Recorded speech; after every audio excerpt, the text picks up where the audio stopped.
Welcome back, deep divers. Today we're taking a look at, well, it's a fascinating article with a pretty intriguing title. Oh, yeah. It's called, hold on, let me get this right.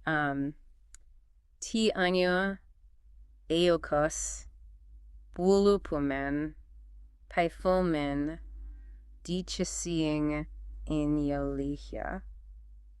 Okay, so for those of us who don't speak Greek, what does that mean? Well, it translates to, what is the white light we see when we die? Can you handle the truth? Whoa, that's Catchy, right? it's definitely attention grabbing. Yeah, and it's from a website called, and I hope I'm pronouncing this right, textsandextraterrestrial.gr. Interesting. And it looks like they've got all sorts of articles on there about, all those topics that really get you thinking, like UFOs, aliens, the nature of reality, all that good stuff. Definitely sounds like our kind of deep dive material. Right. But okay, back to this article about the white light, the whole thing people talk about, seeing a white light when they die. Oh, absolutely. That's a classic near-death experience, right? People describe it as this tunnel of light, and they feel peace, like they're coming home. Exactly. But this author, they're saying, hold on, this white light, it might not be what we think. Oh. How so? They actually call it a trap. A trap. Okay, now I'm really curious. Yeah, see, they think that instead of this peaceful transition to, I don't know, heaven or whatever, the white light actually pulls you, like sucks you back into reincarnation. So instead of moving on, you're kind of stuck in a loop, reborn again and again. That's what they're saying. It's like this cosmic reset button. You don't really escape this earthly realm. You just keep coming back. Wow, okay. That's a new one. So what's the alternative according to this author? Well, they say there's another light, a golden light. Yeah. And this one represents true liberation, spiritual freedom. A golden light, huh? That's interesting. Yeah, and they claim it leads you to, get this, a reunion with the divine source. The divine source. Yeah, like the ultimate source of everything, like pure love and consciousness and all that. Okay, I see where they're going with this. But how does this author connect this divine source specifically to the afterlife? Well, things get a little out there. They start talking about how our reality, the one we experience every day, isn't actually real. Not real. Yeah. They compare it to the Matrix, like that movie. We're all plugged into this simulated reality. Oh, I see. The Matrix idea. Yeah, it's a popular concept, but we're living in a computer program, basically. Exactly. And they're saying this white light is all part of the system. It keeps us trapped in the simulation. But the golden light, that's like the escape hatch. It's the way out of the Matrix, back to the divine source. Okay, that's a pretty wild concept. It is, right. But here's the thing. They specifically tie this white light to reincarnation, and that's not really how most people interpret near-death experiences. Right. The white light is usually seen as a peaceful transition, a tunnel to the afterlife, not a reincarnation machine. Exactly. And the author even suggests that common ideas about heaven and hell, they're all distortions, just part of this grand illusion. So they're challenging the entire framework of how we think about the afterlife. That's pretty bold. It is. And they go even further, saying that Earth itself is a kind of hell, a place of suffering and illusion. Okay, now that's a statement that really gets you thinking. If Earth is hell, what does that say about our purpose here? I know, right? It's a huge question. And I'm not sure the article totally answers it, but they do talk about astral projection as a way to understand all of this. Astral projection. So like when people say they can project their consciousness outside their body? Yeah, exactly. And this author says they've done it, and it's given them insights into the nature of reality and the afterlife. Okay, and what kind of insights? Well, they claim they've encountered all sorts of entities and even witnessed manipulations happening in the higher dimensions, which, just adds to their whole argument about this matrix we need to escape. So they're saying even the astral realms aren't safe. That's what they're suggesting. It's kind of intense. It is. But do they offer any evidence for these claims? Like scientific evidence? Not in the traditional sense. It's mostly based on their personal experiences with astral projection and their studies of different spiritual traditions. Right. So it's important to keep in mind that this is one person's perspective based on their own experiences. Absolutely. But it's still fascinating to consider, right? I mean, the whole idea of a golden light leading to liberation, it's pretty compelling. It is. It definitely makes you think about the possibilities. And that's what I love about deep dives like this. They push us to think outside the box, to question what we think we know about reality and the afterlife. I agree. It's all about exploring different perspectives, even if they're a little out there. Exactly. And this is just the beginning. We've got so much more to unpack from this article. Can't wait to dive deeper. All right, so this author, they've got some pretty wild ideas about the afterlife, that's for sure. But before we get back to that whole white light versus golden light thing, I'm really curious about this holographic reality thing they keep mentioning. What is that exactly? Yeah, it's a pretty mind-bending concept, right? Basically, the author is comparing our reality to a hologram. Okay, and how does that work exactly? Well, you know how with the hologram, like every piece of it, no matter how small, contains the information for the whole image. Yeah, it's crazy. Like every little fragment can recreate the entire picture. Exactly. And the author is suggesting that reality itself might work in a similar way. Oh. Like the physical realm, the astral realm, the mental realm, they're all interconnected. They all reflect the whole of existence. Okay, so it's not just that these different realms exist like side by side. They're actually reflections of each other. Exactly. It's like different facets of the same gem. I see. And how does that tie into their whole matrix idea? Well, if everything is interconnected and reflective like that, then changing one part of the hologram could affect the whole thing. Okay. But if we're all connected to this matrix, does that mean our choices, like even in the afterlife, are somehow predetermined? Like, is free will even real in this scenario? Whoa, that's a big question.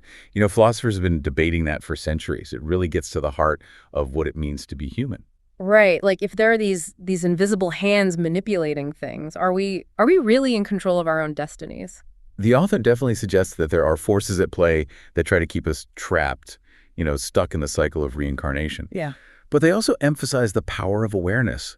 Like recognizing these manipulations is the first step to breaking free from them. So knowledge is power, even in the afterlife. Absolutely. The author stresses the importance of seeking knowledge, questioning everything, and trusting our own inner guidance. Okay, that makes sense. But it also seems incredibly challenging. Like, if even the astral realms are subject to manipulation, how do we know what's real? How do we find our way through all the illusions to reach that golden light? Yeah, it's not an easy path. Yeah. The author talks about facing some uncomfortable truths about ourselves and about the world. Like, true spiritual growth requires us to shed those limiting beliefs and confront our shadows. So it's not just about, like, floating off to some blissful paradise after we die. Not according to this author. It's about facing ourselves and the universe with open eyes. And maybe that's why they call those who seek the golden light true spiritual warriors. Warriors, huh? It sounds like they see it as a fight against something. Yeah, like a rebellion against the forces that want to keep us controlled and limited. And speaking of rebellion, the author has some pretty strong opinions about the state of humanity, especially in the West. Oh, yeah? Like what? Well, they talk about being bombarded with, ego-driven ideologies and manipulated by systems of control. Yeah, I can see that. And they seem really concerned about greed, materialism, and a disconnect from genuine spiritual values. Okay, so how does that all tie back into the white light?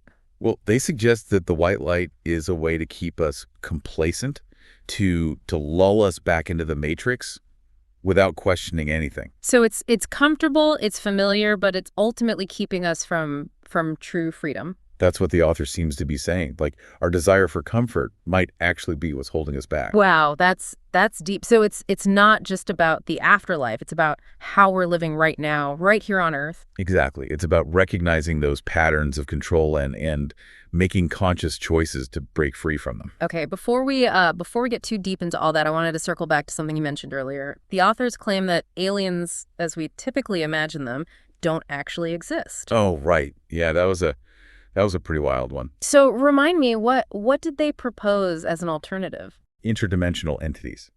They believe that what we perceive as aliens are actually beings from other dimensions, not from other planets. Okay, so instead of physical beings traveling through space, we're talking about consciousnesses interacting with our reality from completely different realms. Exactly. And they extend this concept to UFOs, too. They think those might not be spacecraft, but vehicles for interdimensional travel. Wow. So instead of spaceships, we're talking about like reality-bending vehicles. That's that's some next level stuff. I know, right? Hmm. It really makes you question what's possible. And it ties back into that whole holographic reality idea. Like, if everything is interconnected, then who's to say what's real and what's not? Right. And it makes you think maybe the line between science fiction and reality is a lot blurrier than we think. Definitely. And I think that brings us back to the big question. What happens after we die? Yeah.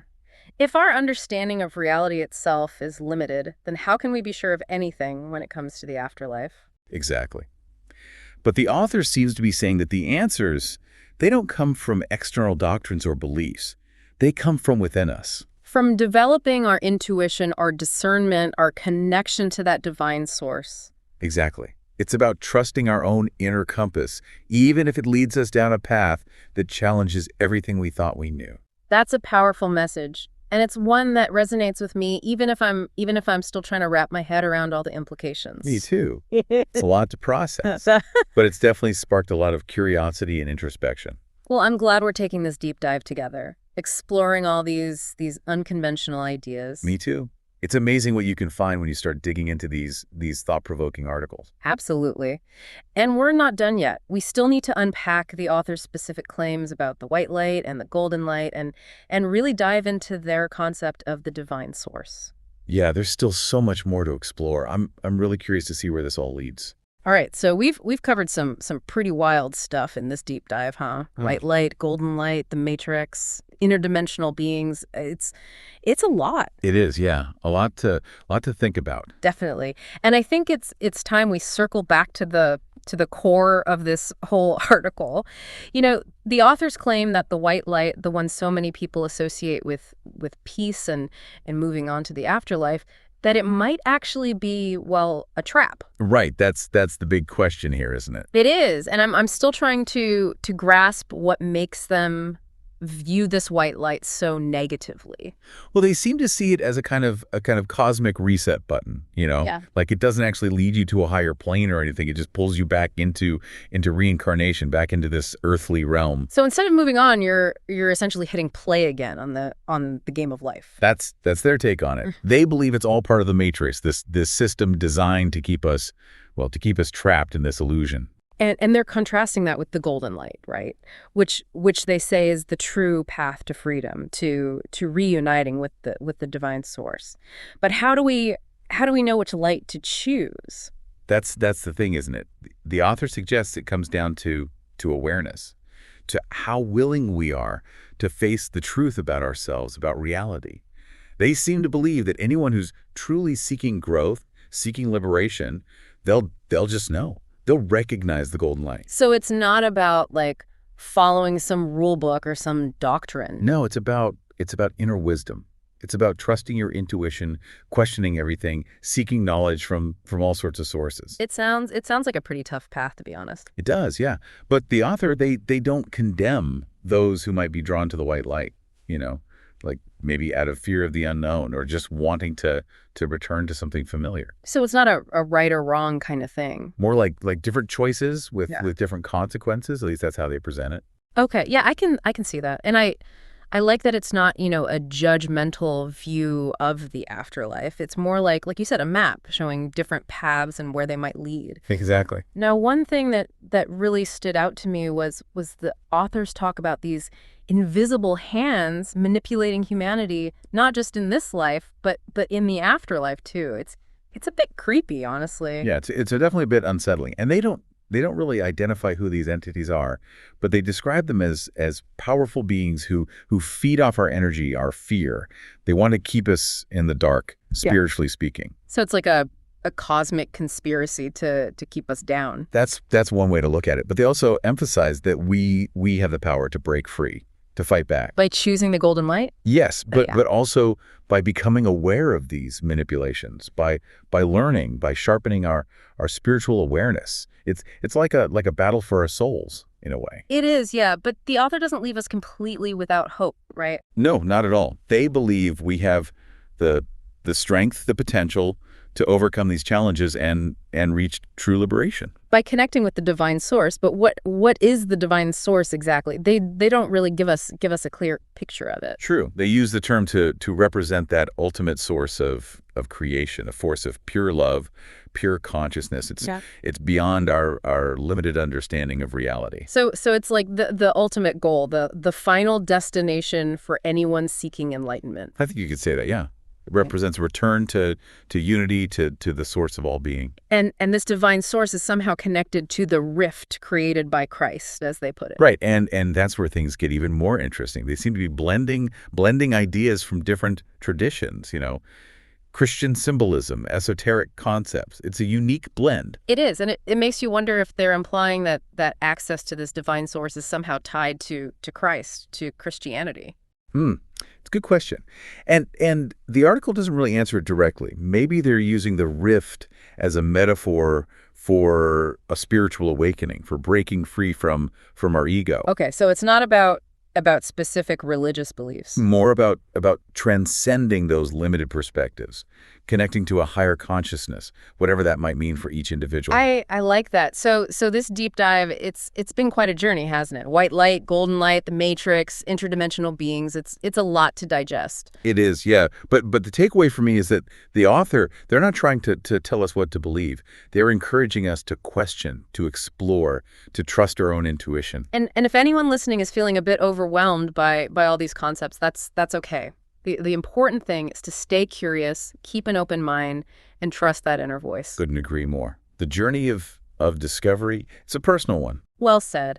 And on that note, I think it's time to wrap up this deep dive. It's certainly given me a lot to think about, Wow. about the afterlife, about consciousness, about what it means to be truly free. Me too. It's been fascinating to explore these unconventional ideas with you. Absolutely. And to everyone listening, we encourage you to keep seeking, keep questioning, keep diving deep into the mysteries of existence. Who knows what you might discover?